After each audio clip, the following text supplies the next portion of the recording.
आज आपण बनवणार आहोत मैदा बर्फी। त्याच्यासाठी मी गॅसवरती पॅन ठेवलेला आहे। त्याच्यामध्ये टाकणार आहोत अर्धा कप साजूक तूप। तूप चांगला वितळवून घ्यायचं आहे। तूप व्यवस्थित वितळलं की त्याच्यामध्ये टाकणार आहोत आपण 1 कप मैदा। मैदा व्यवस्थित मिक्स करून घेतलेला आहे तुपामध्ये। आता मंद आचेवरती आपण हा छान असा भाजून घ्यायचा आहे। कलर बदलणार नाही याची काळजी घ्यायची आहे।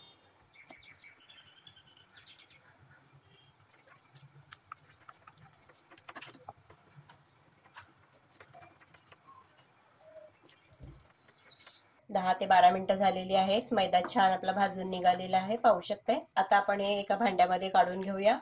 त्याच पॅन मध्ये आपण टाकणार आहोत 1 कप पाणी आणि त्याच्यात टाकणार आहोत 1 कप साखर। व्यवस्थित मिक्स होऊ द्यायचं आहे। साखर पूर्णपणे वितळवून पाणी आणि साखर एकजीव करून घ्यायचे आहेत। 3-4 मिनिटं झालेली आहेत। आपण पाहूया साखर आणि पाणी व्यवस्थित एकजीव झाला की नाहीये। छान एकजीव झालेला आहे। एकतारीचा पाक तयार झालेला आहे, तुम्ही पाहू शकता।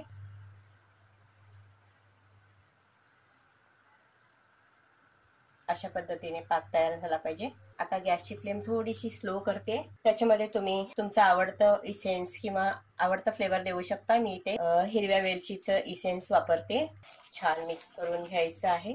आता आपण ते तयार केलेलं मैद्याचं मिश्रण आहे, भाजलेला मैदा, तो त्याच्यामध्ये टाकून घ्यायचा आहे। त्याच्यामध्ये तुम्हाला हवा असेल तर तुम्ही कलर पण, तुमचा आवडता कलर तुम्ही वापरू शकता। आता हे छान मिक्स करून घ्यायचं आहे साखरेच्या पाकामध्ये। छान मिक्स झालंय आणि दाट पण व्हायला लागलेला आहे। आपण याच्यात टाकणार आहोत पाव कप बदामाची पावडर। त्याच्याने खूप चांगला फ्लेवर येणार या बर्फीला। बदामाच्या जागी तुम्ही काजू, शेंगदाणे वगैरे भाजून त्याची पावडर तयार करून वापरू शकते। आता ही छान मिश्रण मिक्स करून झालेलं आहे आणि घट्ट पण व्हायला लागलेला आहे। मी साईडला एक भांडं आहे, त्याला ग्रीस करून घेतलंय, त्याला बटर पेपर लावून घेतलेला आहे।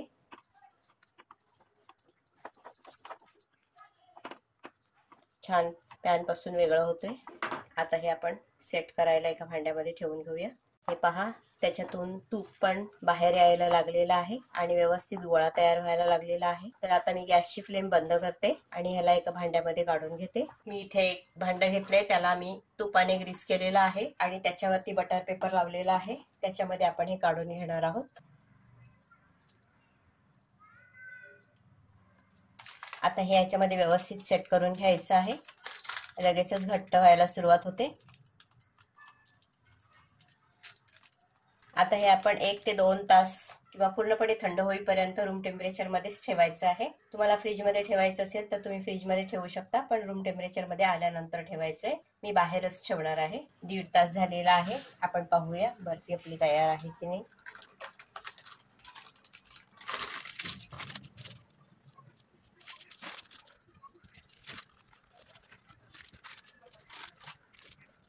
आता याला आपण कट करून घेऊया। तुम्हाला हवेत त्या आकारामध्ये तुम्ही कट करू शकता।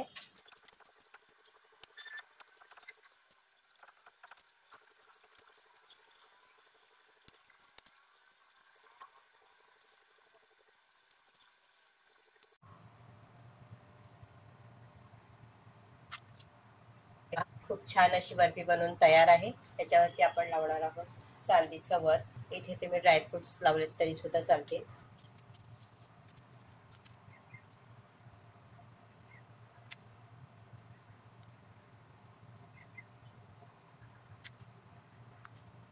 अशा पद्धतीने ही आपली मैदा बर्फी बनवून तयार आहे। तर तुम्ही नक्की ट्राय करा। आवडल्यास व्हिडिओ खाली लाईक करा, फ्रेंड्स फॅमिली बरोबर शेअर करा, कमेंट करायला विसरू नका। धन्यवाद। आज आपण बनवणार आहोत गव्हाच्या पिठाचे लाडू। त्याच्यासाठी मी इथे कढईमध्ये 4 ते 5 टेबलस्पून साजूक तूप वितळवून घेतलेलं आहे। त्याच्यामध्ये आपण हे गव्हाचे पीठ टाकणार आहोत। हे मी 1.5 कप घेतलेलं आहे, वजनी 150 ग्रॅम आहे। आता हे आपण ह्या तुपामध्ये छान खमंग भाजून घेणार आहोत। थोडासा कलर गुलाबी होईस्तव आणि चांगला सुगंध येईस्तव आपण याला भाजून घेणार आहोत। गॅसची फ्लेम मंद ठेवायची आहे। मंद आचेवरच आपण भाजून घ्यायचं आहे। लागलंच तर याच्यामध्ये आणखी तूप वापरू शकता। मिश्रण आपलं छान भाजून झालेलं आहे, तुम्ही पाहू शकता याच्यातून तुपही सुटायला लागलेलं आहे। 15 मिनिटं तरी मी हे मिश्रण मंद आचेवर भाजून घेतलेलं आहे। छान सुगंध येतोय। वेलची फ्लेवरचं केशर सिरप अर्धा चमचा, त्याच्याने स्वादही वाढेल आणि कलरही छान आहे. 2 टेबलस्पून बदामाचे काप छान मिक्स करून घ्यायचं आहे. आता हे मिश्रण आपलं छान भाजून झालेलं आहे. थोडं एकजीव करून घेते. गॅसची फ्लेम बंद करते आणि एका थालीमध्ये काढून घेते थंड होण्यासाठी. इथे मी अर्धा कप साखर घेतलेली आहे. ती आपण मिक्सरमध्ये घालून त्याची पावडर तयार करून घेणार आहोत. मिश्रण आपलं छान थंड झालेलं आहे. आता त्याच्यामध्ये मी इथे अर्धा चमचा वेलची पावडर वापरते. त्यातच आपण टाकणार आहोत ही पावडर केलेली साखर. साखरेच्या बदली तुम्ही 1 कप गूळ वापरलं तरी देखील चालेल. व्यवस्थित मिक्स करून घ्यायची आहे. मिश्रण छान मिक्स करून झालेलं आहे. आता आपण लाडू बनवून घेऊया. तुम्हाला आवडतील असे लहान मोठ्या आकाराचे लाडू.